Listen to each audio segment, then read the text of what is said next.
நான் இங்க நிக்கிறேன்னா அவருக்கு ஒரே காரணம் இன்னைக்கு அவர் தான். அவர் இல்லைன்னா நான் இன்னைக்கு இருக்க மாட்டேன், சென்னையிலையும் இருக்க மாட்டேன், டைரக்டராகவும் இருக்க மாட்டேன். கமல் சார் எனக்கு பெரிய ப்ராப்ளமா இருக்கு, நல்ல கேமராமேன் கிடைக்க மாட்டேங்கிறாங்க, நல்ல டேஸ்ட் உள்ளவங்க கிடைக்க மாட்டேங்கிறாங்க. அவர் தான் பாலுமேந்திர சார் எனக்கு அறிமுகம் பண்ணி முள்ளுமுடல்ல என்னோட ஒர்க் பண்ண வச்சாரு. அவர் தான் அதோட நிக்கலைங்க, அந்த படத்தோட சரித்திரம் அதோட நிக்கல. இன்னைக்கு வரைக்கும் முள்ளுமுடலை பேசுறீங்க, டைரக்ட் பண்ண என்ன பத்தி பேசுறீங்கன்னா அதுக்கு நான் நத்திங் ஆயினா ஒண்ணுமே காரணம் இல்லை. அந்த மகா கலைஞன் தான், பிறவி கலைஞன் தான். படம் எல்லாம் முடிஞ்சு போச்சு. அந்த படத்துக்கு ப்ரொடியூசர் ரொம்ப நல்ல மனுஷன் வேணிச்சிட்டியார். அவருக்கும் ஒளிப்பதிவாளர் பாலுமேந்திரருக்கு சில மிஸ் அண்டர்ஸ்டாண்டிங், அது போக டபுள் பாசிட்டிவ் பார்த்துட்டாரு ஒரு சந்தர்ப்பத்தில். ஆனால் டபுள் பாசிட்டிவ் பார்க்கும்போது கூட அந்த கதைக்கு அந்த படத்திற்கு உயிரோட்டமா உள்ள அடித்தளமான மிக மிக முக்கியமான ஒரு காட்சியை எடுக்காமையே விட்டுருந்தேன். பேட்ச் ஒர்க்ல பார்த்துக்கலாம் அப்படின்னு சொல்லிட்டு அதுக்கு முன்னாடி டபுள் பாசிட்டிவ் பார்த்த ப்ரொடியூசருக்கு வந்து படத்துல டைலாக்கே இல்லை, எல்லாம் சைலண்டா போயிட்டு இருக்கு, அங்கே ஒரு வார்த்தை இங்கே ஒரு வார்த்தை வருது அப்படின்னு சொல்லிட்டு எனக்கு நம்மளும் திட்டின்னு என் மேல பயங்கர கோபம். Nice man. என் மேல ஒரு கோபம், ஒளிப்பதியோட பாலுமேந்திரா மேல ஒரு தனிப்பட்ட முறை ஏதோ விரோதம். ரெண்டு காரணத்தையும் அந்த சீனை எடுக்க மாட்டேங்கிறாரு. நான் அந்த ஷூட் பண்றதுக்கு நான் ஒன்னும் காசு தர மாட்டேன், நான் ஒன்னும் பண்ண மாட்டேன். அது இந்த செந்தாழ மூவியில் கொந்தாடும் தென்றல் ஒரு சாங் வரும், அதுக்கான லீட் சீன்.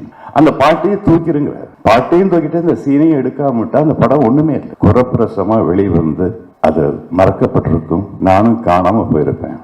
அந்த சந்தர்ப்பத்தில் ஆழ்வாரப்பேட்டையில அந்த பிறவி கவிஞன் வீட்டில் உட்காந்து நான் பேசிட்டு இருந்தப்போ இந்த மாதிரி மிஸ்டர் கமல், நான் அவர்கிட்ட உதவின்னு கூட கேட்கல, அதுதான் எனக்கு உதவி செய்யுங்கன்னு கூட நான் கேட்கல.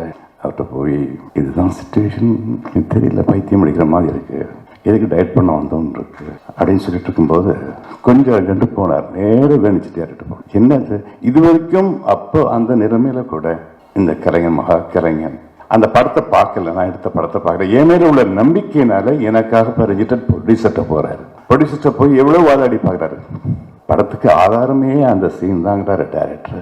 ரொம்ப கெட்டிக்கார் பையன் மகேந்திரன், எனக்கு நம்பிக்கை இருக்கு அவர் மேல, தயவு செஞ்சு அந்த சீனை எடுக்கிறதுக்கு ஹெல்ப் பண்ணுங்க, வீம்பு பிடிக்காதீங்க அப்படின்னு சொன்னப்போ அவர் தலைகீழா நின்றார். முடியவே முடியாது. கடைசியில் ஒரு அசரத்தை அவர் போட்டார். சரி அந்த சீனை நான் எடுக்கிறேன், நானே ஏற்பாடு பண்றேன், நான் செலவு பண்றேன் சார், அதுக்காச்சும் ஒத்துக்குவீங்களா அப்படின்னாரு. அது ஓம் பாடுப்பா அப்படின்னு அவர்கிட்ட. உடனே மறுநாளே இந்த பிறவி கலைஞன் மகா கலைஞன் கிரேட் ஹியூமன் பீயிங் அப்படி நான் சொல்லுவேன். ஏன்னா அந்த கிரேட் ஹியூமன் பீயிங் இல்லைன்னா இப்படி ஒரு அக்கறை ஒரு மனித நேயமும் யாருக்கும் வர சான்சஸ் இல்லை.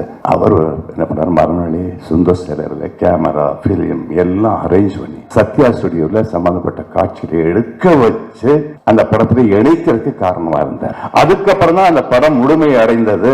இன்னைக்கு நீங்க எல்லாம் முள்ளுமலருங்கிறீங்க, மகேந்திரங்கிறீங்க. அன்னைக்கு மட்டும் இந்த மாமனிதன் எனக்கு அந்த உதவி செய்யலைன்னா அதுக்கப்புறம் உதிரிப்புக்குள்ள நெஞ்சத்துக்கு இல்லாத எதுவுமே கிடையாது. இன்னைக்கு நான் இல்லை. சோ என் வாழ்நாள் முடிகிற வரைக்கும் அந்த மாமனிதரை நான் மறக்க மாட்டேன்.